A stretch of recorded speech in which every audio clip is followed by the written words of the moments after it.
Hey, what's up, Internet? It's your friend Adam online with a tip you guys can use in daily life as well as in your Uber and your Lyft rides. Backwards here doing the mirror thing. But anyhow, I wanted to share this with you guys. It's really critical when it comes to conversations in daily life. Tell me if this has happened to you. You're in a conversation with somebody and they're talking very fast. They don't pause long enough to give you a chance to think about what they're saying or reply with your own ideas. It's almost like they want to be intellectually unaccountable for everything they're saying. So the more fast they talk or the faster they talk, the less chances you have to get a word in. And if you do try to get a word in edgewise, they think you're interrupting them. And they don't seem to realize that it's nearly impossible for you to keep track of everything they're saying. So something I learned in college, I was at Westmont College. I received a degree in communication, had an emphasis in English, so I'm quite qualified to talk to you about this. Pausing is a virtue, okay? And also, more communication is not necessarily better communication.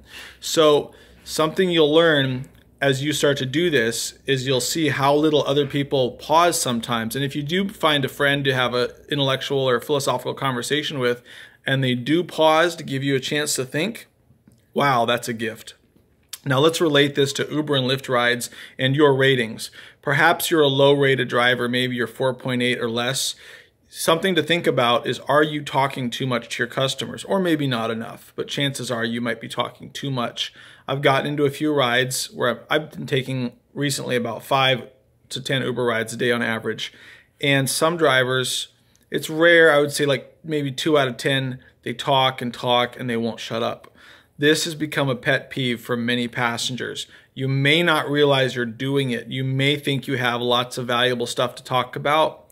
You need to assess that passenger, or basically read the person. If they are not appearing like they are in the mood to talk, you should really taper it down. If you don't, you run the risk of getting a low rating. 3, 2, or 1, you don't match up with them again. They don't match up with you if they rate you a 3, 2, or 1. And if it's a 1, it could get reported to the company as like a big red flag. So chances are conversation is not going to do that to you.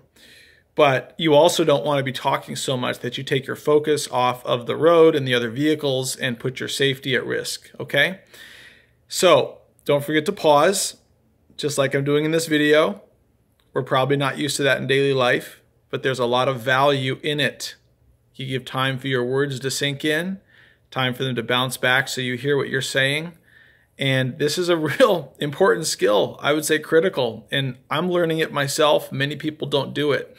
So don't forget, more communication is not necessarily better communication.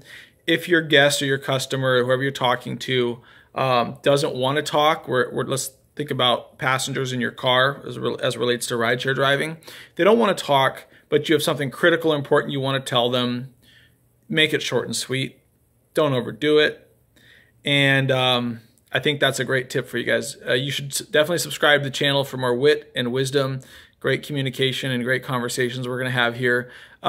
You know, you can leave a comment below if you want, but let's make it short and sweet. All right, thanks you guys for watching. Please subscribe to my channel. I'm trying to get 1,000 subscribers right now. Make it a great day. Peace.